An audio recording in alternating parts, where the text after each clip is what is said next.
Hello, everybody. My name is Jerry Stapp. I'm here with Robert Reichelt, and we are going to talk about the REO default market. So thankfully you're here on today's webinar. Let's plug on in and let's get going. So my name is Jerry Stapp. I've been in real estate since 1989.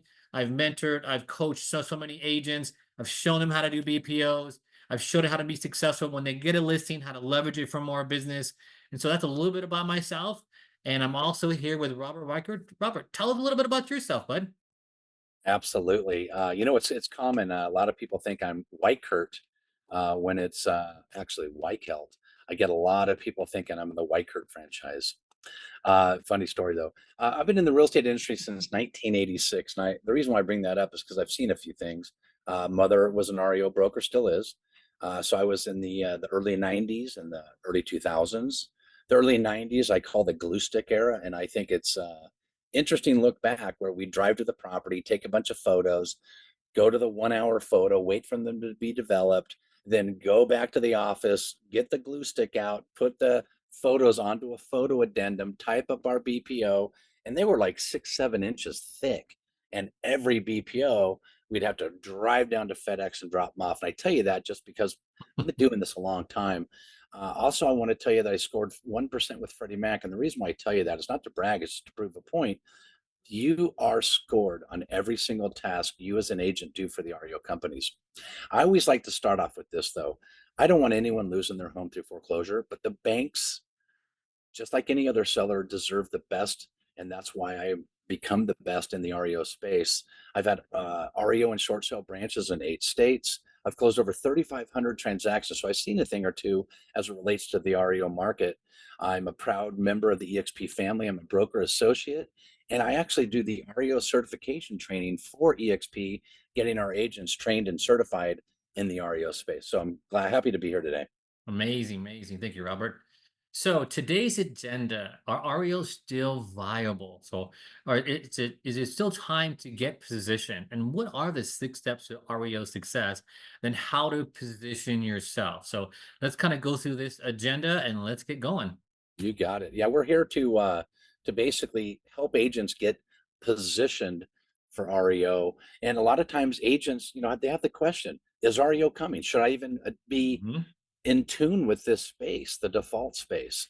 I absolutely think it's important for somebody to be involved in this, and because it does take time. It's a positioning process that you're not just going to get into REO today and start getting listings tomorrow. It takes time. So the opportunity still exists. I have a couple of listings myself. A lot of my team around the country have REO assets. Some have 30 or 40 assets. So some markets are getting um, more inventory than some others. But assignments do exist. REO inventory is on its way. Yeah. And again, I don't like to see anyone lose their home, but it's indications with the notice of default, the notice of trustee sales. Pay attention to those as it pertains to your market. The question is, are they going to come in a tsunami or a constant set of waves? I'm of the opinion, Jerry, that it's going to come in more of a consistent, Yeah, me too. because if it comes in Yeah, too much, it's gonna hurt the market, and it'll ultimately hurt their end value. So that's kind of what's going on. But yes, REO is certainly coming. absolutely. So the 6 steps to REO success. So let's kind of go over these 6 steps. So Robert, I know we talk about this a lot, the REO resume. How important it is to have a resume compared to just you need to have an REO resume. It needs to be REO, right? So tell Absolutely. us the kind of the difference, and then also what exactly is a BPO, and what is cradle to grave and cash for keys and Yeah. preservation. Tell us about these 6 steps, Robert. Yeah, well, I'll walk you through the six steps to REO success. Number one, you need to have a really good resume, an REO resume, something that shows, that reflects everything that the banks are looking for when you register with the banks and start accepting BPOs. So the REO resume is more of a copy and paste Word document when you're filling out your application, or you're registering for the different banks, because they're not going to come looking for you. You need to go looking for them, and you need to go to their portals, get signed up, and you need to have that REO resume so you can copy and paste the answers to the questions their banks are asking. The REO and BPO portals, for instance, like Equator and ResNet, we'll dive a little bit more into that, but you need to get with Equator, you need to get with ResNet and the others that we mentioned later on in this. You need to be able to complete a rockstar BPO. And what I mean by that, you need to use the BPOs to get the listings. You need to leverage the BPOs because I'm not a BPO agent, I'm an REO agent. But in many cases, the asset management companies want to see how good you are at determining value for the properties. So you do a good BPO, I can assure you, you're going to get REO assignments. Once you get that REO assignment, you're going to need to know how to handle that listing from cradle to grave. From, is it occupied? Is there cash for keys in order? Is the property need cleanup? Does it need repairs? What does it need to even get it on the market? And then all the moving parts once you get it under contract. REO is a different animal. So we're going to walk through cradle to grave. We're going to walk through cash for keys, relocation assistance. Many banks take the opinion that it's better to give somebody a little bit of money, walk-in money, if you will, to Yeah. go into their next phase, whether it be renting or whatever they're trying to do. Give them some money to, get on with their life, but more importantly, secure and preserve the property. So relocation assistance is great. It helps the occupants move on, and it helps preserve the property. And speaking of preservation, we have, once we do get the property back and it's ready to market, we need to have a property preservation vendors and groups of folks that you work with there, whether it be rekey, trash out, initial yard, and weekly maintenance. You're going to need to have some accounting skills, if you will, because there's some expenses that you'll be paying, whether it be turning on utilities or maybe paying a rekey, fronting the money for the rekey or the yard. So there's going to be some accountability in terms of accounting. Offer desk, you're going to need to know that a lot of these banks, I had 86 offers on a property once, and this specific bank said, give us the top five. If I was to Mm. assume that's how all banks work, I would have probably been fired from another account because I had equally as many offers, if not more. And this particular asset manager wanted all the offers. So it Yeah. takes a little bit of time. So you're going to have an offer desk. I think it's, as you grow your organization, you're going to see, and we were averaging 384 active listings at a time. So you're going to need to have a production line going on. And of course, if you don't have a transaction coordinator, you're missing out. You're doing things that you shouldn't be Mhm. doing as an agent. So those are the 6 steps of REO success. If you can handle the resume, getting your information to the portals, doing a great BPO, understanding the many moving parts from the new assignment, understanding relocation assistance and all the other moving parts, I think you'll be just fine. Awesome. All right. So some challenges, agents challenges. So I know a lot of the institutional sellers are out of the area, but they also have different bank changing processes and getting the business and financial resources and standing out and knowing what the bank score is. So let's talk about some of these agent challenges. The one of the big ones that I get, Robert, is all the time is out of the area institutional sellers. What's your take on that, Robert? Well, most asset management companies are not in your market for this. I'm in California, so Yeah. we have a few asset management companies in Irvine, like Fannie and those guys, but most of them are in Texas, and they're all over the place. So they don't know, the area like that you do. You're supposed to be the boots on the ground, the area expert. So finding the institutional sellers, locating them is probably the biggest challenge that agents have. I Hmm. want REO listings. How do I do that? Well, we're going to cover a lot of that. And the changing bank procedures as the market flows and different things happening, we need to make sure we're staying up on the many bank changes in terms of occupancy and those kinds of things. Getting the business, just letting the banks know you exist is the hardest part, and we're going to cover that as well. Financial resources, Jerry, I tell you, it's I'm not asked to pay a lot of money out of pocket. I mean, I've had some money out of pocket. Don't get me wrong, the more listings you're going to have, the more money you're going to have out. There's some people that say you need at least $3,000 per REO property. I think that's a little aggressive in terms of how much you need, but you're going to certainly need to rekey here and there. You're going to need to maybe front the money for some yard maintenance, or there's Yeah. some things you're going to do. But I very rarely see a bank saying, "Hey, Robert, we're going to remodel this house. Can you front the money to the contractor? We'll pay you back." I don't see a lot of that.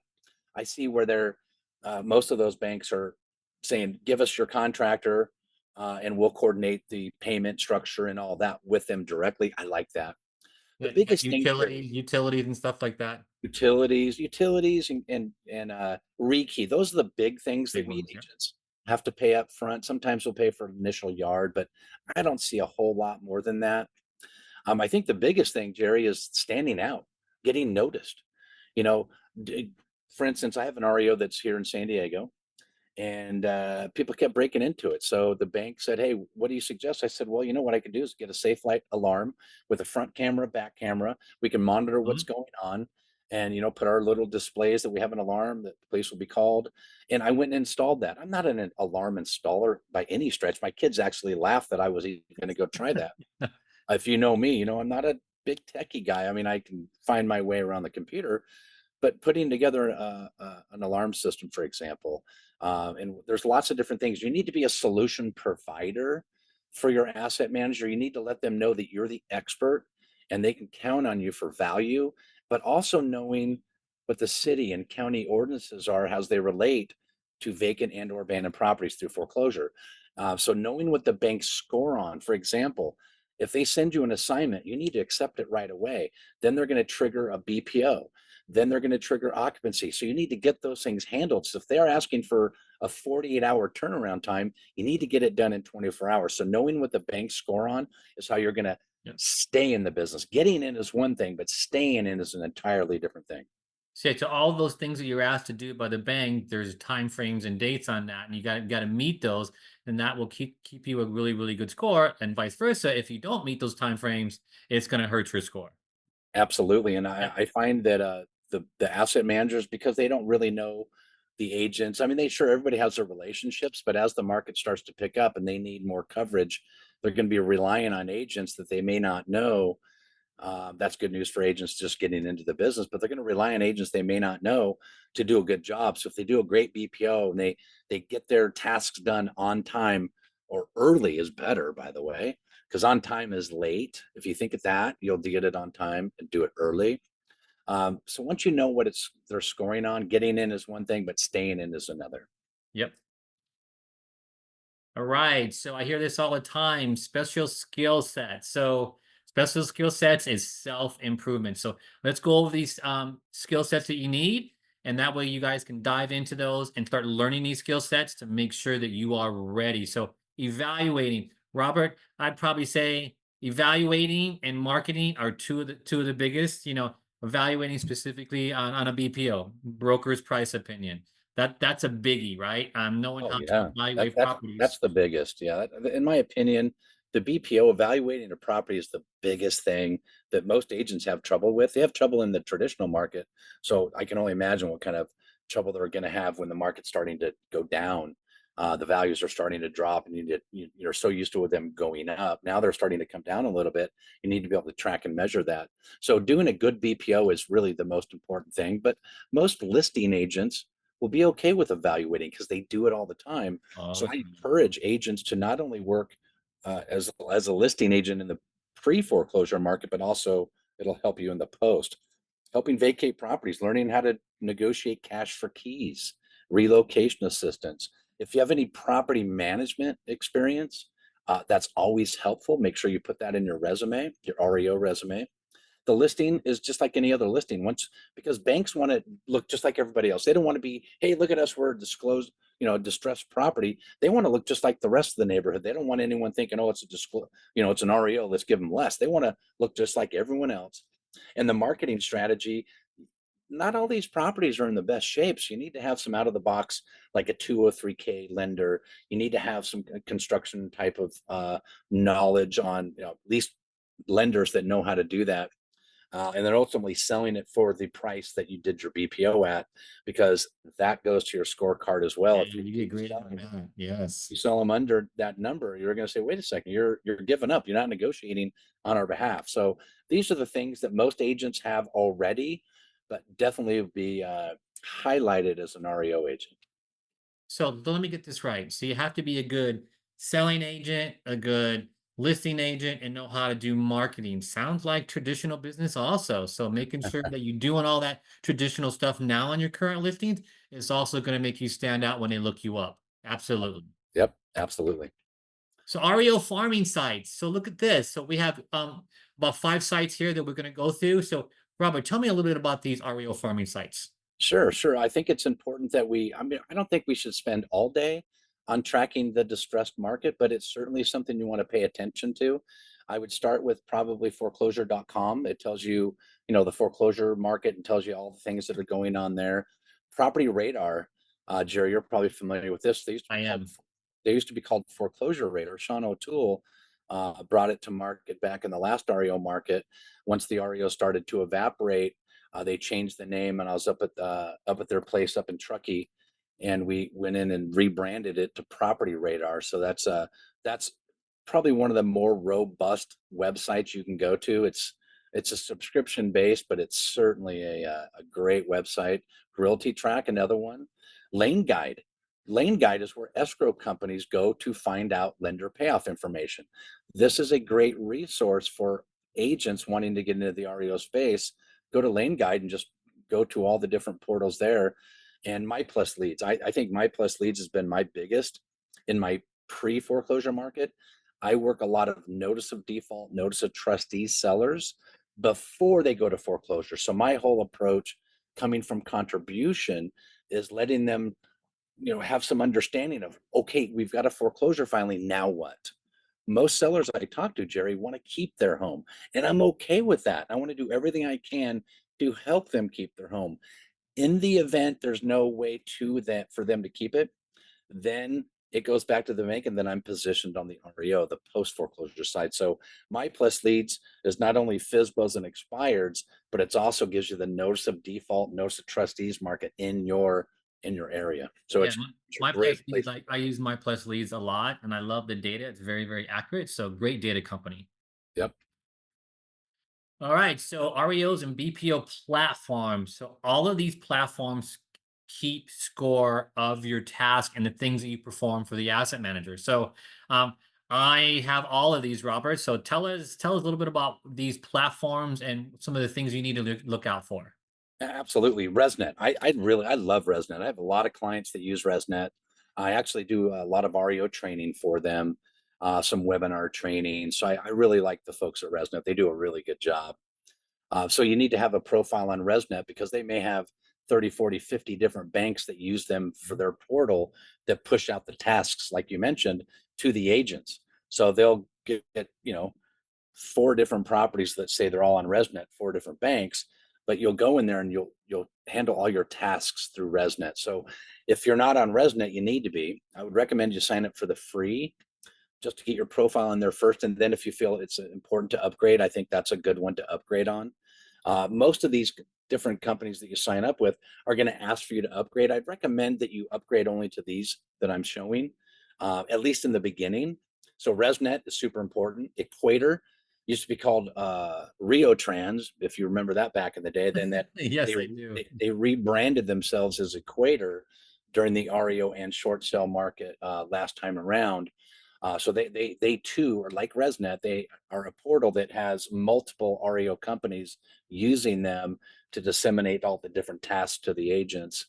Pyramid Platform, another one. That Pyramid Platform is a very, very good. They've got a lot of clients, so I would recommend going to Pyramid Platform, and also not so much an REO platform as of a yellow page. Yes.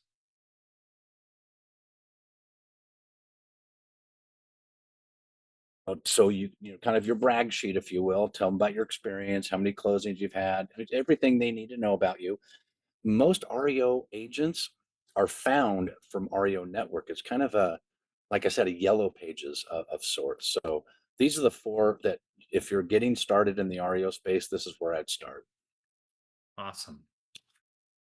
All right, resources and association. So I can tell you, it is well worth every penny to go to 5 star, and to become part of the default pro.org. You can go to these sites, the REO Alliance, which is what we were a member of, and then the REO Mastermind at our EXP Realty. So tell us about these four different groups, Robert. Absolutely. DS News, I would recommend anyone listening to this go to dsnews.com, pull up the website, and on the right hand side, at least it was last week, they change their websites all the time, but sign up for the daily dose. They'll send you a daily email on the default space. It's very clear. They'll talk about lost mint, they'll talk about REO, but this is a great way for you to get plugged into the default space. But more importantly, Five Star is one of the premier conferences. There's Five Star, there's NADP, and there's a couple of others. But the two real most important conferences that you need to be a part of is Five Star, which is every year in Texas, and NADP kind of moves around. This year they're in Boca Raton. The next year they'll be in Palm Springs. They've been in Las Vegas, so they kind of pick and choose different locations across the United States.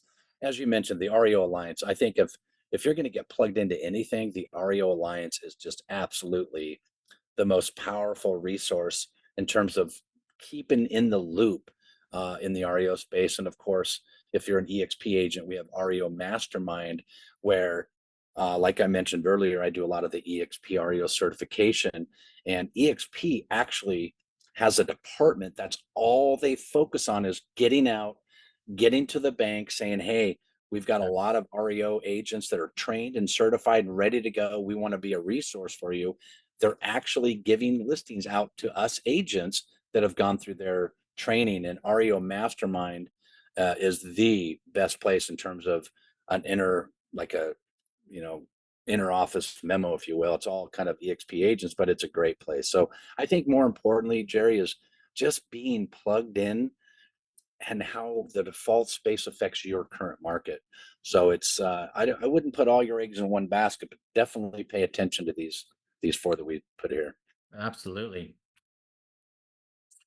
All right, your resume, we talked about that before. So let's go into some of the major just things that need to be on your resume. Why should they give you a listing?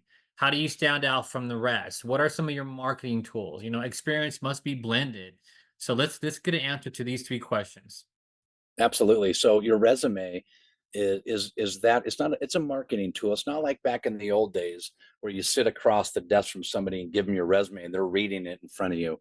The resume is more of a Word document, and I'll show you an example in a minute. But it's more of a Word document that you can copy and paste the answers. For example, they may ask you for your zip codes. You copy them, paste it right into where they're asking for it. What are your level of certifications and what trainings do you have? Copy it, paste it in there. So you're not retyping it. It's a nice fluid way to sign up for the different banks. What I mean by blended is, Jerry, you've got a great amount of REO experience. We've got Joseph and we've got Larry White. We've got Jeff Russell. I mean, the list goes on. We've so many top REO professionals in our organization. That's why people are coming to us saying, I want to get into the REO space and I want to be on your team because I know it's the best way to do it. So when you blend your resume, you're basically making sure that that person goes through the REO certifications, gets the understanding of the REO space, and you're blending your experience with your team. Um, but you need to ask questions like this: why would I give you a listing? I mean, are you being a resource for them, telling them about the asset managers about how the city and county ordinances are and how it affects the REO properties?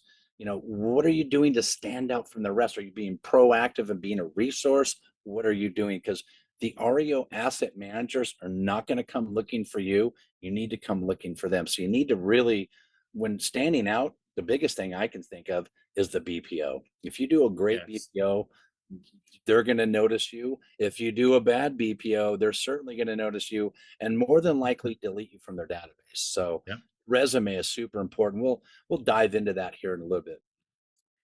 All right, resume essentials. So gross sales volume, yes. REO experience, training, and certifications. I would say, Robert, the big thing this go around is the certifications. And then the big thing is, what is your marketing plan? Right. So you should already have a marketing plan if you're taking, even traditional listings, and then some of the services that you need to have. And then let's talk a little bit about the zip codes this time around, Robert. So Absolutely. So let me just dive into this real quick. And some people get confused by DOM, days on market. You need your gross sales volume. I'm asking agents to fill their resume out with every single real estate transaction they've ever done in their career, what your days on market is. So you need to track that. They need to know that your days on market are less, not more. We need to know that you're going to price it right, but also sell it quickly. Highest and best price, shortest amount of time. The REO experience, training, and certifications. There's agents that maybe are just getting into the business, but if they've gone through the certification, Bubba Mills has a great class. EXP has a great REO certification. There's ResNet, Equator, RealMac, which is now called NADP. They all have really good certifications, but be careful. There's a lot of not so good certifications. So you can always reach out to Jerry or I, and we can walk you through that. Yep. REO marketing plan is really, does it have things like 203K? Because a lot of these properties are not in the best condition. So your REO marketing plan may differ that from that of a traditional marketing plan. REO services, you're going to have a couple of rekeep folks, guy or gal that can rekey your property within 24 hours. I don't recommend the agents try to do that because it's really not that's not the right way to do it. You want to have at least three rekeys. You want to have some trash out folks, some vendors. A lot of the banks have national companies that do this, but there's some smaller companies that are going to rely on you, the agent, the market expert, the boots on the ground to get a property rekeyed. And if you go, oh, I don't know how to do that, well, that's going to be not good. So Yep. you don't want to scramble. So what I'd recommend for anyone watching this, go out and get three rekeys, three locksmiths. Go out and get three trash out. There's specific trash out companies. They may do other things. I have a trash out guy that does trash out. He does the initial clean. He does the initial yard. He does a lot of that stuff for me. All I do is one call and he gets it all done. But there's going to be repairs that are needed to be done. Like a board up. A lot of times, do you do an actual board up? Do you do a plexiglass board up? Do you replace the window? There's lots of things you need to know. The eviction really is you're more just identifying who the occupant of the property is and getting that information to the eviction coordinators, and you want to do monthly updates. You need to go by the property once a week to check it's make sure it's all good, but then you need to do a monthly update, and you need to make sure that those banks know you're basically answering their questions before they even ask it. So you're telling them, I do all of these things. They need you to do these things, but you're letting them know in advance. And of course, the zip codes. I'm in San Diego. That's my primary market. Sure, we're traveling all over the country in the RV, but I service the San Diego market, and the zip codes in San Diego are the zip codes that I put inside the portals when I'm signing up. So know the zip codes. Don't put zip codes just because you want to get more listings. Make sure you're the market expert in those zip codes. So the zip codes are really how asset managers find you. So it's really important to have your resume dialed in for sure. Yeah. Knowing your market.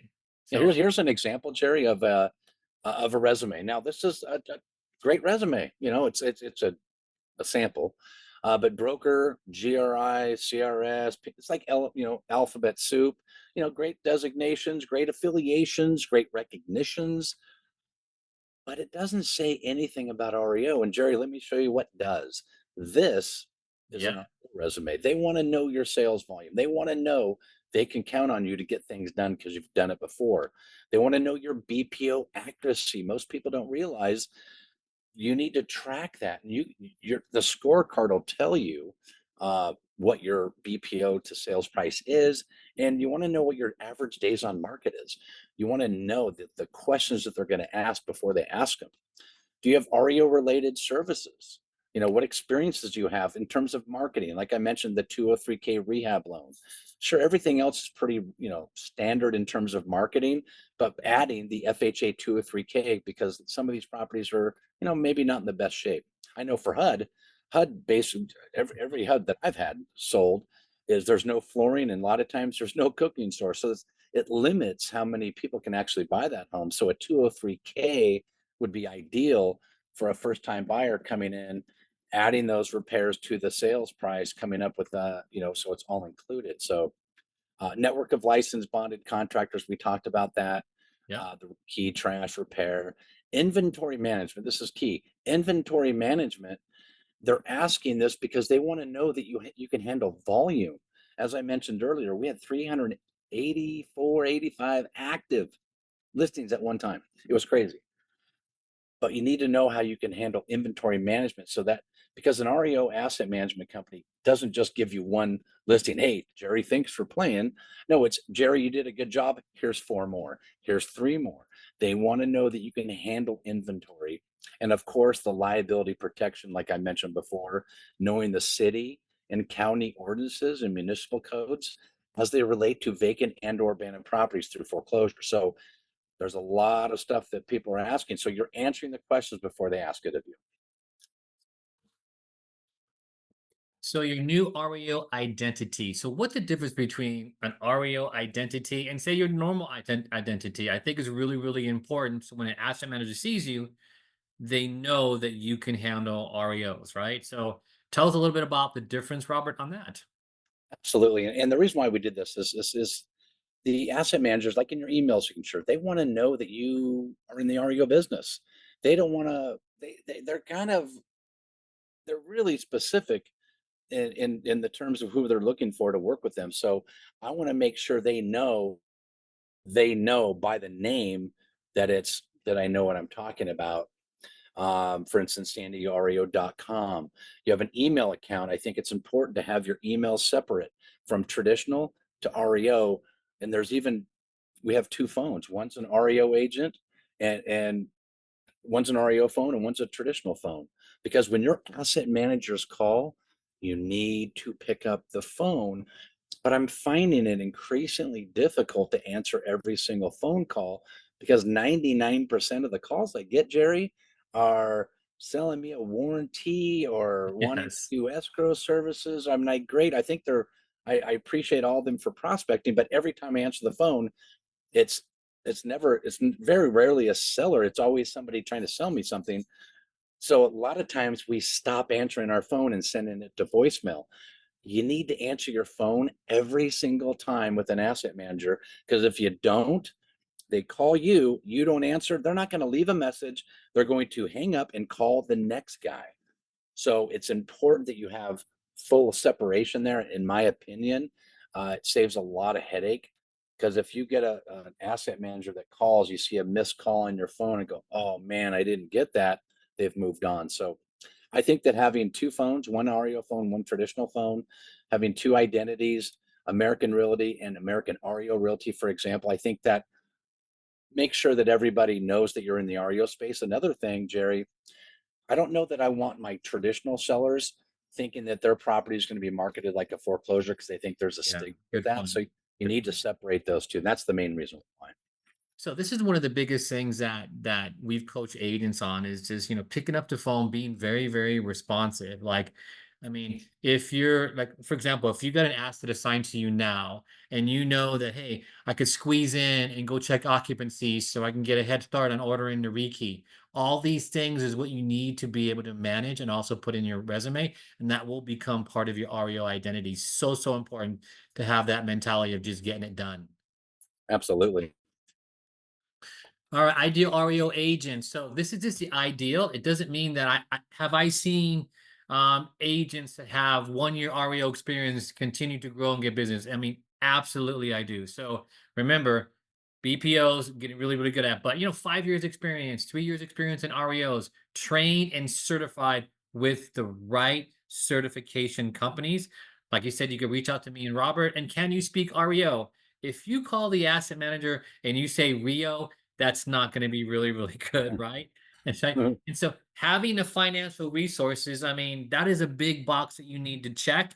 I know here at EXP Realty, Robert and I participate in revenue sharing. So that really, really helps you with the financial resources and implementing and following systems. I'm going to give you a key little hint on making sure that you don't do this. When you have to pay a vendor, let's call the Rekey guy. You have to pay him. Before you pay him, make sure that you get an invoice from him. Okay. So that's key because you don't want it. Because if you get that invoice too down the road too late, past the timelines of you submitting to reimbursement, that could hurt you, right? So knowing the systems and knowing how to work within the systems of these different asset managers, really, really, really important. Absolutely. And I think the biggest thing that agents always see when you go to an REO portal and you're uploading your information, the first thing you're going to see qualifications. They're going to see 5+ years real estate experience and go, oh, I'm only in the business 4 years. Don't fret, sign up. Oh, at 3+ years REO experience. Oh, I don't have any REO experience. Well, if you have, trainings and certifications, the right ones, they're going to be okay with that. They want to know that you at least know what you're doing. So a lot of times this deters people from signing up. They say, "Oh, never mind. I can't do this. I don't have that." Do not fret. Sign up for them anyway. Make sure you get trained and certified. And again, Jerry and I can walk you through that. But speaking REO, like you mentioned, is I can always tell, yeah, I'm calling about your REO property. It's like, okay, they don't obviously know what that means because it's REO, real estate owned. So I'm not trying to bag on anyone. It's just that you need to make sure you understand the language of REO and speak that, cash for keys, understanding keys, and a lot of the things you don't do as a traditional agent, you'll have to do in REO. And the financial resources, you talked about that. You're going to be asked to pay for a rekey here and there. You're going to be asked to front some money on utilities. You're going to be asked to front some money on some, maybe a trash out, or some small items like that. So you're going to have some financial money, money going out, but not a ton. There's a reimbursement process, but it's you need to understand that. But implementing and following systems is the big key, because this is a production line, if you will. It's there's a full-on production line going on with these properties from the start to finish. A lot of moving parts, so you need to be able to implement and follow the systems. So getting the business. So we talked about, institutional lenders outside of where you're at, getting to know them, mortgage lenders and servicers. Here's a big one for me is credit unions. A lot of credit unions hold on and service their own transactions. I mean, where I'm at, there's a big, huge credit union that is expanding and growing. And then government entities like HUD, which is, an FHA loan that was insured that got foreclosed on and it went back to HUD. Asset manager companies, local banks. This is another really, really big one because there's different types of products out there that are not serviced by like your institutional kind of banks, your bigger banks, but there's like some of these, alternative financing banks that keep their own portfolios and service them, getting their information, soliciting them, going after them to add to your portfolio of people that will give you these listings and assignments. And I think the biggest thing, Jerry, is to remember the big thing here is the asset management companies. As I mentioned earlier, I was approved and still approved with many of them because they're still in business. Some of them gone out of business and merged. But the asset management companies, I had 44 different asset management companies I was doing REO and BPO for. So that's a big, big thing. And of course, your local bank, you just go right into the branch and say, who handles your REO properties? Do you do loans? Question number one, yes. Who handles your REO department? Can you please give me their information? Usually they're not in your local branch, but it's certainly a great place to start. Yeah, so I had a client that bought a lot and he was getting some sort of construction financing on it. And he asked for my help, like how to call in and who to talk to about a draw. And I remember calling into their phone system and said, hit one for this, two for that, hit three to talk to about, your draws, hit four for servicing. So after I finished my clients, I got all the information for him. And then I called back and I hit four and they got a hold of the servicing department. And I simply asked them to who manages your servicing, right? Who's in charge of your servicing? And I got them on the phone and I simply offered my services to them. And they were telling me about properties in my area that they needed help with, Robert. And that is a simple way to reach out and try to get the business. And that's how you do it. That's it. Starts with a dialogue. It starts with them knowing they can rely on you, but they don't know you until you reach out. You need to make sure they know who you are, and that goes to this slide here. This broker price opinions. First of all, you need to know what they are. They're not an appraisal, but they're also a little more robust than a CMA that most agents are used to. So it's kind of in the middle. It appears like a full appraisal, and there's a lot of questions they ask, but BPOs are assigned for notice of default. Anytime somebody's filed a notice of default, they want to know what the value is in the event they have to go to foreclosure. Notice of trustee sale, that's really when they're staring down the barrel of a foreclosure and they really need to be prepared. But they get them for short sales, PMI removal. PMI removal, the reason why I bring that up, the lenders may request your help because you're the market expert for a PMI removal. They may pay you 40, 50, 60, 70 bucks, whatever, but you're doing them a favor and you're hooking them up by doing a great job. When you do that, then the REO listing assignments start to come in. So a lot of people say, I don't want to do BPOs, I only want to do REO. Well, this is your test. They want to make sure you know what you're doing before they start flooding you with REO properties. So you need to make your BPO shine. Don't leave any blanks. Be as very thorough as you can. And there's a lot of great BPO training. Jerry and you and I do a lot of the BPO training. There's, NADP has a great BPO Really good one. agent course. Yeah, they have a great one. So just make your BPO shine because that's how you're going to get more business. So why not get paid to why not get paid to learn, right, Robert? I mean, you can get paid 50 to $75. I mean, dive in there, get really, really good at BPOs where you can complete a BPO relatively quickly and get paid on it. So once you can go through enough BPOs where you can do it really, really efficiently, right? That's really going to help you when you get an assignment and they ask you to do a BPO. It's going to help you stand out so tremendously. It's pretty amazing. So get paid to learn. Yeah, funny story. My mother was in the REO space in the late 70s, early 80s. Then she again did it in the 90s, then again in the 2000s, and she'll be poised in position ready to go this time. But she doesn't do traditional real estate. She literally sustains her financial picture by doing BPOs in off markets because there's a lot of BPO work that needs to be done. And who do you think they're going to go to when the REO assets come? They're Yes. going to go to her. They're going to go to me. They're going to go to you because you're already doing work for them. It's very difficult to, well, let's add somebody that doesn't know what they're doing. Let's add them to the mix. And then you got to train them all over again. So I mean, she did great getting paid by 50, 75 bucks a BPO in off markets. When it's not an REO market, her business was doing BPOs for banks. So it's a great way to, number one, be the best in your market. If you're doing BPOs, you're pricing properties for Fannie and Freddie, they're relying on you to be very thorough and very specific with their pricing. This is the best way to become the best agent possible. Absolutely. All right, the assignment. Let's talk about this, Robert. The initial site inspection. So tell me, that initial site inspection, it's either going to be exciting or you're going to be doing it for a while. So what I mean by that is if you go out there and it's vacant, then great. But you're going to have to determine whether it's vacant or whether it's occupied. Obviously, if it's occupied, there's going to be some other things that you need to do, but that initial inspections. Tell us a little bit about that and some of the things that could and could not happen with that, Robert. Absolutely. I have a listing that I have currently active on the market right now. It was occupied. I got the assignment 2 years ago. It was a battle getting the occupants out. They were fighting it tooth and nail. It took just under 2 years to get them to the point where they accepted cash for keys and they moved out.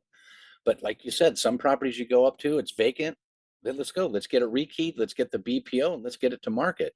But sometimes you're going to run across somebody that's in the property and you need to negotiate cash for keys. And there's that level of, you know, coming to an agreement to get that property Yeah. into our possession.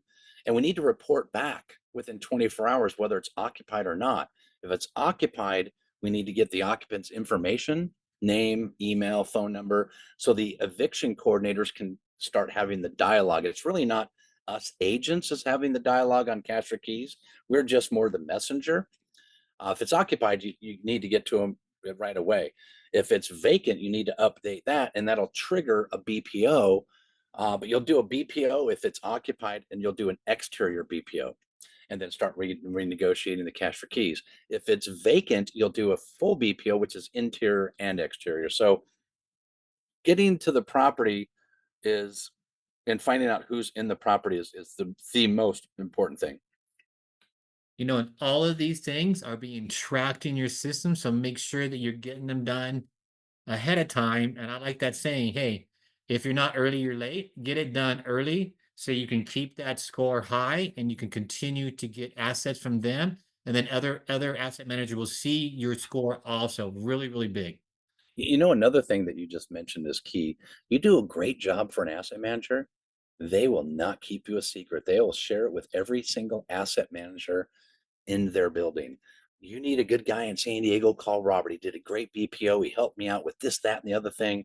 He was really resourceful. You might want to try him out for your properties in San Diego. It also works the opposite. If you do a terrible job, they're certainly going to say, don't use this person. So it's just like anything else. If you have a good vendor, you want to share that with everybody. If you have a bad vendor, you're probably not going to share them too much. Great point, Robert. All This, right, this untrained REO agents. So we've seen trained and untrained REO agents. So What do you mean I have to evict them? Right? How am I supposed to get cement out of the toilet? And that's still so true. Like when I walk into a house that's just been rekeyed, we rekey the house and I walk in, you could tell I've been an REO agent for a while. Where's the first place I go look, Robert? Right? I go to the toilet, right? I Yeah, there. just go to the toilet. But like Yeah, you said, when you go to the toilet, take a mini video, take some photos, send that to your plumber, right? Have a solution when you report that problem. Utility absolutely. bills. Robert, I'm going to put utility bills in my name. So tell me about these three things, Robert. Absolutely. So many agents are used to the traditional way of doing real estate. It's a seller they're dealing with, and there may be a tenant, but by no means are you in part of the eviction process. That's a whole new thing for people, and that kind of turns it upside down. I've walked onto many properties. These sellers or these owners or previous owners, now occupants, are not really thrilled that they're losing their home, and they're gonna push that out to whoever they can. I've seen cement in the toilet more times than I like. I've seen people take baseboards and ceiling fans and cupboards and anything they can take. That's why cash for keys is so important, so to eliminate all that extra future expense. And sometimes, yeah, you're going to have an asset manager that says, "Hey, Robert, can you put the utilities in your name and just send us the bill?" I'm finding that less and less. Most asset managers I deal with just want to know who the company is. Like in San Diego, it's San Diego Gas and Electric. We'll give them all the information. They'll order it in their name, but every now and then they'll want us to put the utility bills in our name and handle the bills, pay the bills, and order reimbursement. So there's some nuances that are not like traditional real estate that you need to be aware of. And the reason why I show this motorcycle picture, because that's what it feels like for agents just getting into the REO space. But I always like to talk about this, and this isn't something. This is something I'm super proud of. Um, my son, he was 5 years old at the time. He wanted to ride a motorcycle with his buddy Dallas, and so the dads took the boys. They're 5 years old. They're little dudes, and they wanted these little 50 motorcycles. So I'm like, yeah, of course we'll get you one. That my buddy Ron, Dallas's dad, him and I looked at each other and said, well, wait a second. I've never ridden a motorcycle. This is when I was 35. And I said, I've never ridden a motorcycle before, but man, we can't let the correct kids ride alone. So we ended up buying these big motorcycles, but I didn't know how to ride it. And the reason why I'm showing this is 6 months later, I was racing in Qualcomm Stadium after Supercross, and the reason why I tell this is because if something's important to you, you're going to learn how to do it, even if it's something you've never done before. I thought for sure I was going to kill myself on this thing, so I reached out to a buddy of mine who was a professional Supercross guy, and he for 6 months taught me how to ride a motorcycle. And because it was important, my son and I ended up racing for a number of years together, not on the same race because he's obviously younger than me, but we'd go to the racetrack and he'd go race his race, I'd race my race. It was a great we had. And if it's important to you, you're going to learn how to do it. And that's why I bring this up. You don't want to be the guy that's wadding it up on your motorcycle. You want to be the guy that's having a good time. So that's why I bring that up. You're going to need to be a trained REO agent and understanding how to be an effective asset for your banks. Yeah, we call that energy and effort. You put that energy and effort in, you'll be surprised what you can accomplish. And speaking of that, Jerry, I like to bring this up because when you come up to an REO property, it's like no other property you've seen. Most sellers, when they're, I call them sellers, but most owners, when they get foreclosed on, the occupant now, you're going to run into some things that you need to go, wait a second, how am I going to get this fixed? Well, here's Mhm. an example. I had a Freddie Mac listing, and it's in Dictionary Hill in Spring Valley here in San Diego. And I'm driving my car up this huge driveway. And I felt uncomfortable parking my car on the driveway. So I backed it up and because I thought I was going to roll down the hill. So I parked it down on the street. And the reason why I tell you this, I walked up the hill and I see this bus. And this was a bus at one time.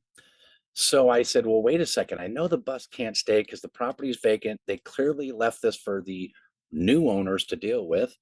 So I called my contractor. He's the guy in the blue shirt over there watching his guys work. That's what good contractors do. But I said, hey, Richard, What are we going to do about getting this bus? We called tow companies, they wouldn't tow it. We were thinking, how are we going to get this bus out of here? First of all, how did they get it up there? I guess it doesn't really matter now. We just need to figure out how to get it out of there. So we put our heads together and he came up with, well, you know what? Sometimes you got to think outside the bus. And what he did is he got his guys, as you can see in the photo, they got sawzalls and they cut that bus up into bite-sized pieces, kind of like how do you eat an elephant? One bite at a Yes, time. time. Yeah. They put it on a flatbed trailer and they took a couple trips to the scrapyard and they got rid of the bus. So instead of saying, hey, asset manager, I came to the property, it's vacant, I've ordered the rekey, but there's this bus here. What do you want to do? Instead of doing that, I said, there's a bus. Here's some options that I've come up with. Which one would you like to do here? And they said, go ahead and approve the amount to get that bus out of there. But you came back with a solution, not here's the problem, keep me posted, but here's the problem and here's the solution. That's what the asset managers are looking for. Yeah. So problem solution. I bet that asset manager loved you after this. You know what? It's literally to this day, we still joke about it when we see each other. It's pretty comical. So I love bringing this up because it just proves a point. You need to think outside the bus. Think about that. Great. All right, income opportunities. So, Robert, obviously getting these certifications, going to 5 star, getting some of these things done, expenses, and there's certain ways that you can help, make some income to help with some of those expenses, like BPOs, right? And also, I used to get told this a lot in the past. Well, you can't be the listing agent and you can't be the buyer's agent. Can you double in it? Oh, yes, you can, right? So, tell us a little bit about some of these areas, Robert. Absolutely. Lots of different income opportunities when it comes to distressed properties. Number one, like my mom during a non-REO market, she did a lot of BPOs and it kept her really financially busy. That was good. You can get an average of 65 bucks. Sometimes you get 50 for an exterior and 75 for a full interior, but you're getting paid to become a great agent. But more importantly, you're getting paid to be a resource for your bank. So you got to make your BPO shine. REO listings, average commission figure in my area is 21,000 bucks. Closing time 30, but the best part of REO, every listing needs to close. Unlike a seller saying, you know what, let's wait until the end of summer. Let's take it off the market for a little bit and we'll sell it later. That's these banks, they want to close it and get it off their books right away. So I like it because they got to close. I like it because double-ended closings. I get 60% of my REOs are double-ended from my buyer team. I don't represent buyers myself, but we have a 21-day exclusivity window. Let me walk you through this. You get the property and then it's say it's vacant. Then you have about 21 days from that. That's on average, not every time, but on average, you'll have a 21-day where you have your for sale sign in the front yard. In case of emergency, please contact Robert Weichelt. But you're also getting buyers calling you, and we're putting together the VIP list. And as soon as we get a price and an open house date, those are the first people you're reaching out to. So you get a lot of momentum on that. But you're also becoming the market expert. You're getting REO leads to turn into traditional listings. You get REO signs. We had 1,000 active listings between my mom, brother, and I. We had signs all over San Diego. So traditional sellers are going to see our signs, and it's going to lead to traditional phone calls from sellers. It's also going to lead to traditional short sales. People that are maybe upside down and they need to sell their home. So you're going to get a lot of business from that. But another great thing, as I mentioned earlier, is the REO asset managers. You do a great job for them, they're going to share your name with everybody. So there's a lot of opportunity in the REO space. Absolutely. All right, our listing targets. So there's many different targets. What is your target if you were to pull up, say, what is your seller target? Okay, so let's talk a little bit about our listing targets, Robert. Absolutely. And this is for the agents that, because one thing you got to remember is REO is a game of positioning. You're going to get your information into the banks. You're going to get their word out that, hey, I'm here for you when you need me. They may not need you quite yet. They may send you some BPOs in the beginning, but what are you doing for now business? Asset managers want to work with listing agents. They want to know that you know how to list and sell properties because that's what they're looking for. Have you worked with FISBOs? That's the lowest hanging fruit in the whole seller tree. Expireds. of course, your personal database, but you need to focus on being a listing agent. You need to focus on notice of default and notice of trustee sales pre foreclosure as you're getting ready for the post foreclosure market. So the more listings you can take now will better you for when it comes time to pick an agent to list their REO property. So this is just a kind of a checklist of sellers we should be focusing in on now for now business while you're preparing for future business. Yeah, so it's like this. Pick the type of seller that you want, get the data company, pull that data, have their information, and then what is going to be your script and dialogue? What is going to be your conversation with them for them to think of you as an agent that they would use to list their home? That simple. Yeah, and I think it's important, like for sale by owners, they have a different dialogue. You got to know when you're talking to a for sale by owner, the reason why they don't list with us agents because they don't want to pay a commission. Do you have a solution for that? Because we all need to be compensated for our efforts. But do you have a conversation that you can have with a for sale by owner that they're going to actually reach out and speak to you?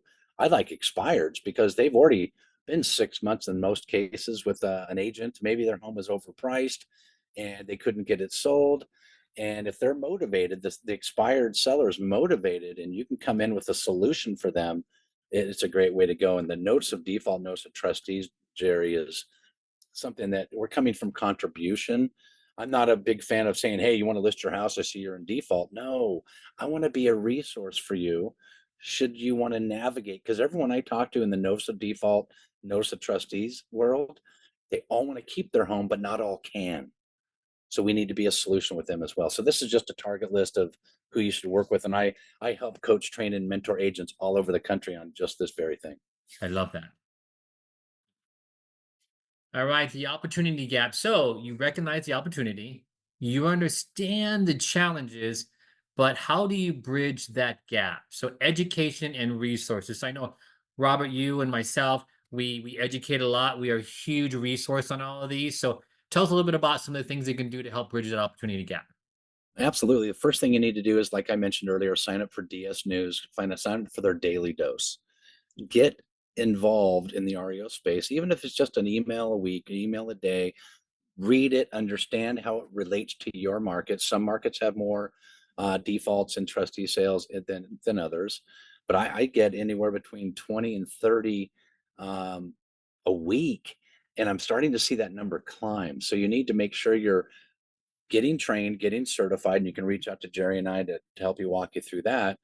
But you need to register for the banks. You need to register, get your information in there. You need to be educated on the REO space, and you need to make sure you have all the resources like your vendors and your rekey, your trash, your clean, your yard as it relates to the REO space. So how you bridge the gap, reach out to us and we'll walk you through exactly how to get it done. Not every REO is not for everyone. Let's just be very clear. There's a lot of moving parts and it's labor intensive, and a lot of times you're a hurry up and wait. For example, that 2 year listing I had, it was occupied for 2 years. We just now, after 2 years of getting the occupant out, then remodeling the home and then getting it to market. So there's some time there that it takes. So you have to be patient, you need to be positioned, and you need to be ready. Great. Yep, absolutely. So, hey, so this is a way that you guys can contact us. Feel free to go ahead and use the QR code, schedule a one-on-one meeting with you. We can dive into all those detailed questions. We can dive into like some of your BPO questions, some of your cash keys questions. If you have some of these system questions, we can answer all of that. So go ahead and click the QR code and text Robert at 76626, and you'll be able to get that one-on-one with him, or you can also get that one-on-one with me. So would love a chance to talk to you guys. And Robert, thank you so much for being on today's webinar. I really appreciate you, and keep doing what you're doing, Robert. Hey, I appreciate you, Jerry. And if there's anything I could do to help you, you let me know. All right. Thank you, Robert. See you, buddy. Bye. Bye-bye.